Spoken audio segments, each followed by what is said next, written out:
मेरे प्यारे बच्चों का स्टडी विद एग्ज़ाम में स्वागत है। बच्चों, ये 6 क्लास की इतिहास की बुक है एनसीईआरटी। तो हम सोचते हैं कि आप लोगों की तैयारी शुरुआत से कराएं, इसलिए आज हमने 6 क्लास की एनसीईआरटी की इतिहास की बुक उठाई है। और बच्चों, केवल आप ये कहानी के तरीके केवल चैप्टर सुनो और इसके क्वेश्चन हम शॉर्ट में डाल देंगे वीडियो में, ठीक है। तो आज ये हम चैप्टर पढ़ेंगे। जो इसका मैप वाला पोर्शन है वो कल हम करेंगे बिल्कुल आराम से, ठीक है। तो आप केवल स्टोरी तरीके सुनो, ठीक है, और उसके बाद शॉर्ट में क्वेश्चन देख लेना। तो ऐसे आपकी तैयारी अच्छी हो जाएगी। हम भी तैयारी कर रहे बच्चों, तो हमारी भी तैयारी हो जाएगी, आपकी तैयारी हो जाएगी, ठीक है। और उसके बाद हम सब लोग मिलकर एक अच्छे से पढ़ाई करेंगे और उसके बाद अच्छे नंबरों से हर एग्ज़ाम को पास करेंगे, ठीक है। तो हम यही चाहते हैं आप लोग मेरे साथ तैयारी करें और अपने भी अच्छे नंबर लाएं, और आपको जहाँ पे अच्छा लगे आप वहाँ पढ़िए, ठीक है। आपको पसंद आए तो एक नज़र में देख लेना, ना पसंद आए कोई बात नहीं, ठीक है। तो आज हम इसको चैप्टर पढ़ते हैं कि स्टोरी तरीके लेना। अगर कोई गलती हो जाए बच्चा तो क्षमा कर देना, ठीक है, और कमी मेरी बता देना कि मैम इसमें सुधार करो, ठीक है। तो आज शुरू करते हैं हम लोग कि ये 6 क्लास की एनसीईआरटी की जो बुक है इतिहास की, उसका अध्याय नंबर 1। इसमें एक किरदार है रशीदा।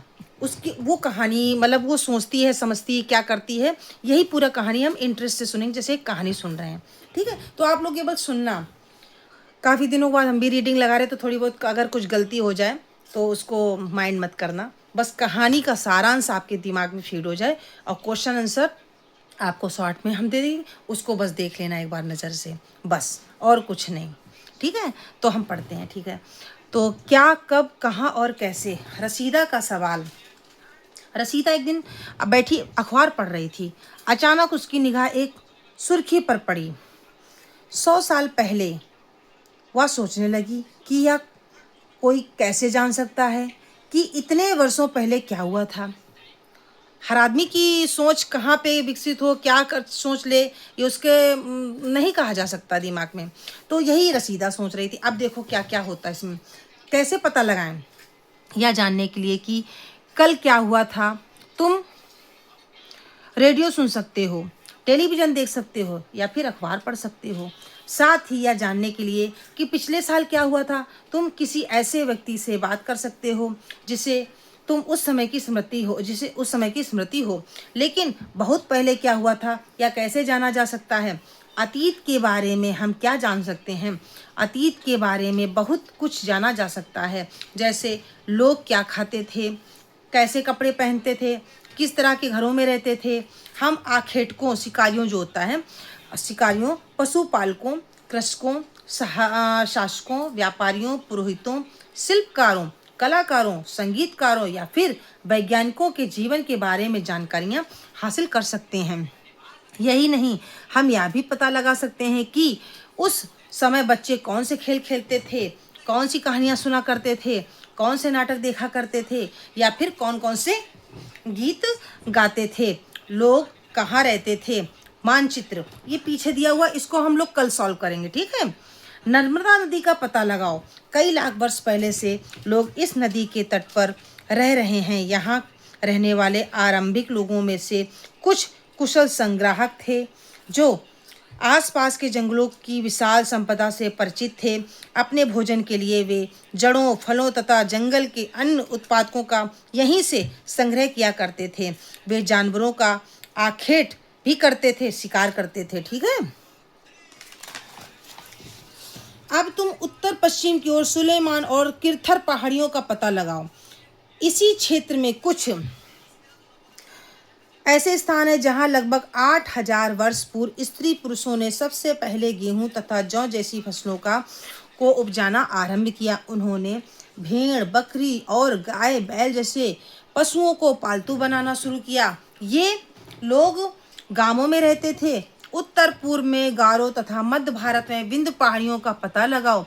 ये कुछ अन्य ऐसे क्षेत्र थे जहां कृषि का विकास हुआ, जहाँ सबसे पहले चावल उपजाया गया। वे स्थान विंध्य के उत्तर में स्थित थे। इसको कल करेंगे, ठीक है। मानचित्र पर सिंधु तथा इसकी सहायक नदियों का पता लगाने का प्रयास करो। सहायक नदियाँ उन्हें कहते हैं जो एक बड़ी नदी में मिल जाती है। लगभग 4700 वर्ष पूर्व इन्हीं नदियों के किनारे कुछ आरंभिक नगर फले फूले। गंगा व इसकी सहायक नदियों के किनारे तथा समुद्र तटवर्ती इलाकों में नगरों का विकास लगभग 2500 वर्ष पूर्व हुआ। गंगा तथा इसकी सहायक नदी सोन का पता लगाओ। गंगा के दक्षिण में इन नदियों के आसपास का क्षेत्र प्राचीन काल में मगध, वर्तमान बिहार में नाम से जाना जाता था। इसके शासक बहुत शक्तिशाली थे और उन्होंने एक विशाल राज्य स्थापित किया था। देश के अन्य हिस्सों में भी ऐसे राज्यों की स्थापना की गई थी। लोगों ने सदैव उपमहाद्वीप के एक हिस्से से दूसरे हिस्से तक यात्रा की। कभी कभी हिमालय जैसे ऊंचे पर्वतों, पहाड़ियों, रेगिस्तान, नदियों तथा समुद्रों के कारण यात्रा जोखिम भरी होती थी।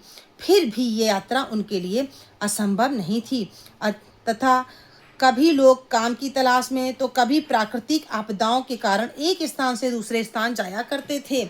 कभी कभी सेनाएं दूसरे क्षेत्रों पर विजय हासिल करने के लिए जाती थी। इसके अतिरिक्त व्यापारी कभी काफिले में तो कभी जहाज़ों में अपने साथ मूल्यवान वस्तुएं लेकर एक स्थान से दूसरे स्थान रहते थे। धार्मिक गुरु लोगों को शिक्षा और सलाह देते हुए एक गांव से दूसरे गांव तथा एक कस्बे से दूसरे कस्बे जाया करते थे। कुछ लोग नए और रोचक स्थानों को खोजने की चाह में उत्सुकतावश भी यात्रा किया करते थे। इन सभी यात्राओं से लोग को एक दूसरे के विचारों को जानने का अवसर मिलता था। ठीक है, आज लोग यात्राएं क्यों करते हैं? एक बार फिर से मानचित्र एक को देखो। पहाड़ियां, पर्वत और समुद्र इस उपमहाद्वीप की प्राकृतिक सीमा का निर्माण करते हैं। हालांकि लोगों के लिए इन सीमाओं को पार करना आसान नहीं था। जिन्होंने ऐसा चाहा वे ऐसा कर सके। वे पर्वतों की ऊंचाई को छू सके तथा गहरे समुद्रों को पार कर सके। उपमहाद्वीप के बाहर से भी कुछ लोग यहाँ आए और यहीं बस गए। लोगों के इस आवागमन ने हमारी सांस्कृतिक परंपराओं को समृद्ध, बच्चों ये जरूर पढ़ना, ठीक है। मानचित्र एक दक्षिण एशिया, आधुनिक भारत, पाकिस्तान, बांग्लादेश, नेपाल, भूटान और श्रीलंका और अफगानिस्तान, ईरान, चीन तथा म्यांमार आदि पड़ोसी देशों को दर्शाता है। दक्षिण एशिया एक महाद्वीप से छोटा है, लेकिन विशालता तथा बाकी एशिया से समुद्रों, पहाड़ियों तथा पर्वतों से बटे होने के कारण इसे प्रायः उपमहाद्वीप कहा जाता है। किया कई वर्षों से लोग पत्थर को तराशने, संगीत रचने और यहाँ तक कि भोजन बनाने के नए तरीकों के बारे में एक दूसरे के विचारों को अपनाते रहे हैं। देश के नाम, अपने देश के लिए हम प्रायः इंडिया या भारत जैसे नामों का प्रयोग करते हैं। इंडिया शब्द इंडस से निकला है, जिसे संस्कृत में सिंधु कहा जाता है। अपने एटलस में ईरान और यूरान का पता लगाओ। लगभग 2500 वर्ष पूर्व उत्तर पश्चिम की ओर से आने वाले ईरानियों, यूनानियों ने सिंधु को हिंदोस तथा इंदोस और इस नदी के पूर्व में स्थित भूमि प्रदेश को इंडिया कहा। भारत नाम का प्रयोग उत्तर पश्चिम में रहने वाले लोगों के एक समूह के लिए किया जाता था। इस समूह का उल्लेख संस्कृत की आरंभिक लगभग 3500 वर्ष पुरानी कृति ऋग्वेद में भी मिलता है। बाद में इसका प्रयोग देश के लिए होने लगा। बच्चों इसको पढ़ लो जरा। ताम्रपत्रों से बनी पांडुलिपियों का एक पृष्ठ। यह पांडुलिपि लगभग 1000 वर्ष पहले लिखी गई थी। किताब बनाने के लिए ताड़ के पत्तों को काटकर उनके अलग अलग हिस्सों को एक साथ बांध दिया जाता था। भुर्ज पेड़ की छाल से बनी ऐसी ही एक पांडुलिपि को तुम यहाँ देख सकते हो। अब देखो अतीत के बारे में पढ़ते हैं। अतीत के बारे में कैसे जानें? अतीत की जानकारी हम कई तरह से प्राप्त कर सकते हैं। इनमें से एक तरीका अतीत में लिखी गई पुस्तकों को ढूंढना है कि हम ढूंढें, उनसे अतीत पता करें और पढ़ना है। ये पुस्तकें हाथ से लिखी होने के कारण पांडुलिपि कही जाती थीं। अब तुम लोगों को देखो एक क्वेश्चन मिल गया कि पांडुलिपि किसे कहते थे, जो पुस्तकें हाथ से लिखी जाती थी, कही जाती थी। अंग्रेजी में पांडुलिपि के लिए प्रयुक्त होने वाला शब्द मैन्यूस्क्रिप्ट शब्द लैटिन शब्द मैन्यू, जिसका अर्थ है हाथ है, से निकला है। ये पांडुलिपियां प्रायः ताड़पत्रों अथवा हिमालय क्षेत्र में उगने वाले भुर्ज नामक पेड़ की छाल से विशेष तरीके से तैयार भोजपत्र पे लिखी जाती थी। ठीक है, लिखी मिलती हैं। इतने वर्षों में इनमें से कई पांडुलिपियों को कीड़ों ने खा लिया तथा कुछ नष्ट कर दी गईं।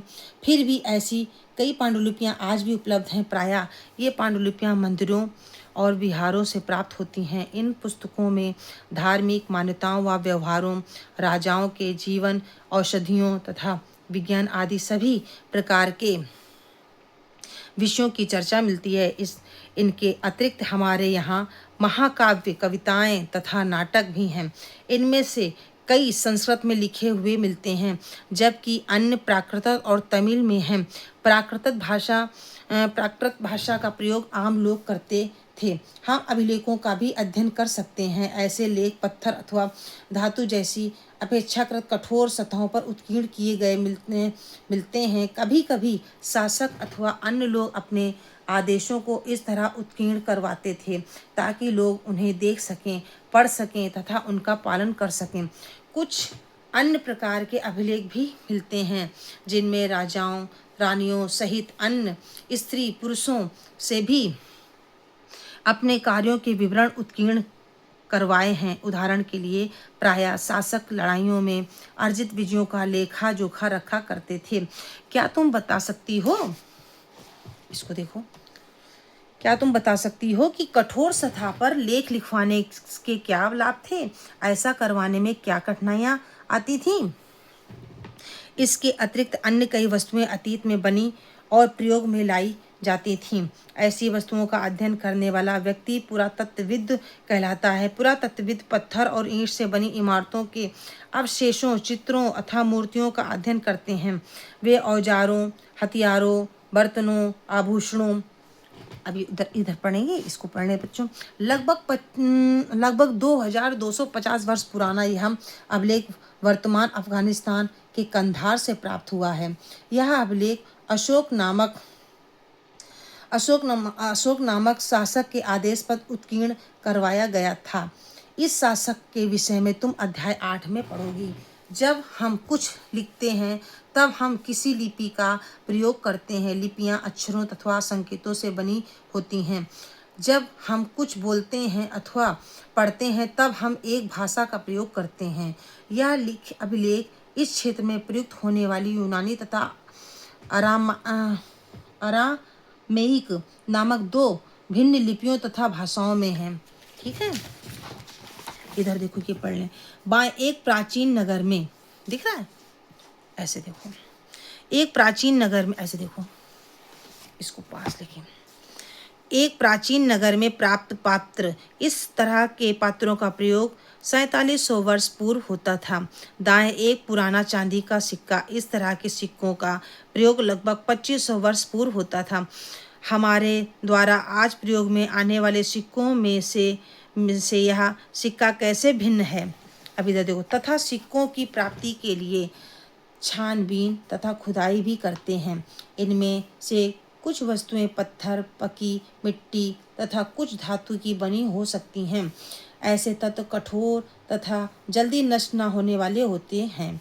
पुरातत्वविद जानवरों, चिड़ियों तथा मछलियों की हड्डियां भी ढूंढते हैं। इससे उन्हें यह जानने में भी मदद मिलती है कि अतीत में लोग क्या खाते थे। वनस्पतियों के अवशेष बहुत मुश्किल से बच पाते हैं। यदि अन्न के दाने अथवा लकड़ी के टुकड़े जल जाते हैं तो वे जले हुए रूप में बचे रहते हैं। क्या पुरातत्वविदों को बहुधा कपड़ों के अवशेष मिलते होंगे? पांडुलिपियों, अभिलेखों तथा पुरातत्व से ज्ञात जानकारियों के लिए इतिहासकार प्रायः स्रोत शब्द का प्रयोग करते हैं।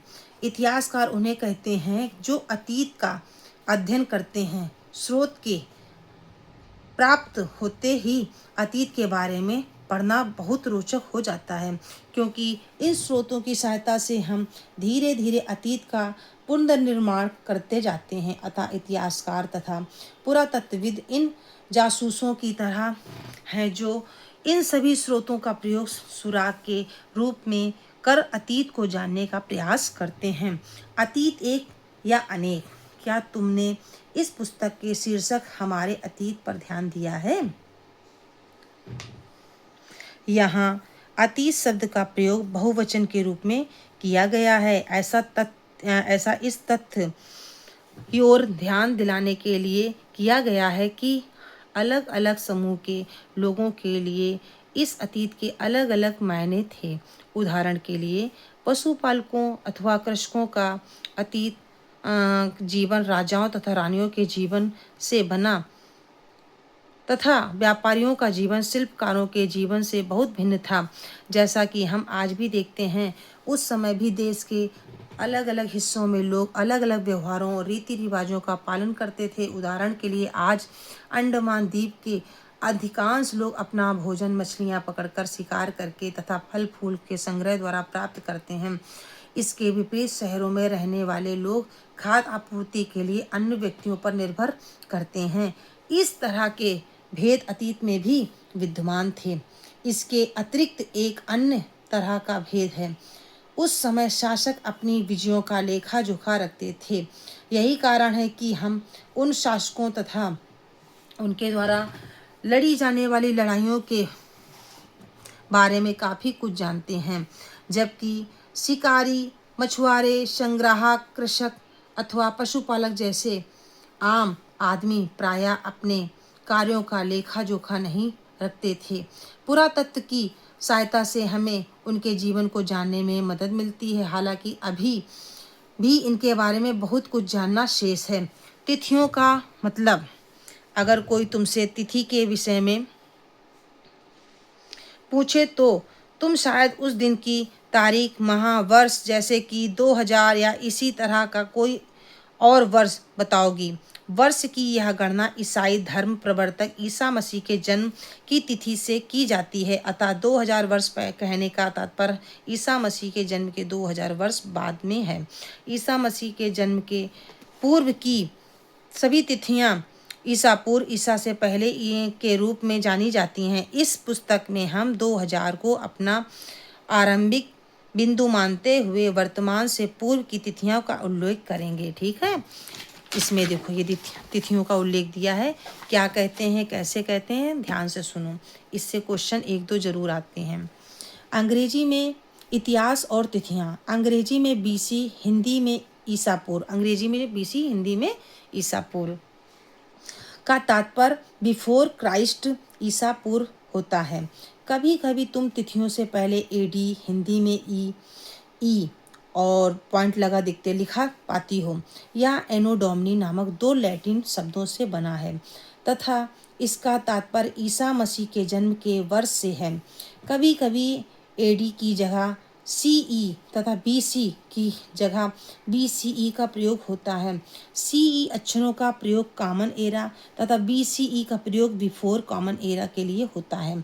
हम इन शब्दों का प्रयोग इसलिए करते हैं क्योंकि विश्व के अधिकांश देशों में अब इस कैलेंडर का प्रयोग सामान्य हो गया है। भारत में तिथियों के इस रूप का प्रयोग लगभग 200 वर्ष पूर्व आरंभ हुआ था।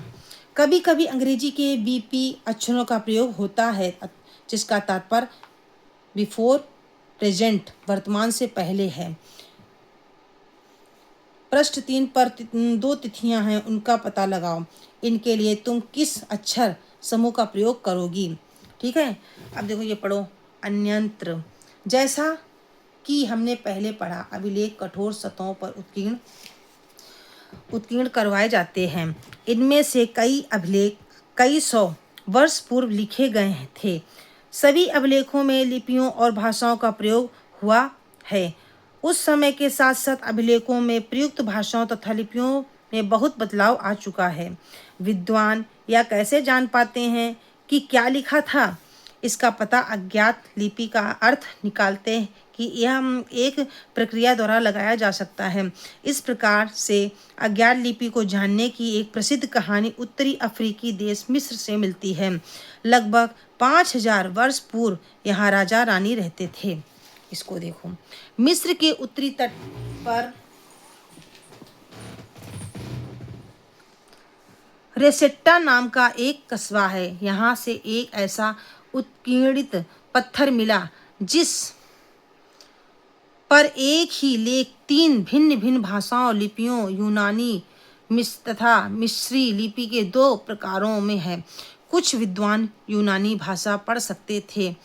उन्होंने बताया कि यहाँ राजाओं तथा रानियों के नाम एक छोटे से फ्रेम में दिखाए गए हैं, जैसे इसे कारतूस कहा जाता है।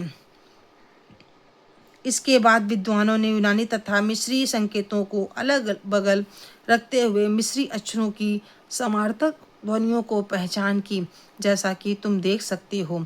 यहाँ एल अक्षर के लिए शेर तथा ए अक्षर के लिए चिड़िया के चित्र बने हैं। एक बार जब उन्होंने यह जान लिया कि विभिन्न अक्षर किनके लिए प्रयुक्त हुए हैं, तो वे आसानी से अन्य अभिलेखों को पढ़ सके हैं। बच्चों, ये हमने एक सारांश के रूप में पाठ पढ़ा है और आप लोग बस इसको सुनो केवल, और उसके बाद इसके जो क्वेश्चन इम्पॉर्टेंट होंगे उनको हम शॉर्ट में डाल देंगे, शॉर्ट वीडियो में। आप लोग एक नज़र देख लेना। आपको 5 मिनट में एक चैप्टर कंप्लीट हो जाएगा और कल हम लोग इसका मैप और दूसरा चैप्टर शुरुआत करेंगे। या मैप हम शॉर्ट में बना के डाल देंगे, ठीक है, जैसा हमको लगेगा, टाइम मिलेगा। अब इसको बच्चों देख लो। उपयोगी शब्द: यात्रा, पांडुलिपि, अभिलेख, पुरातत्व, इतिहासकार, स्रोत, अज्ञात लिपि का अर्थ निकालना।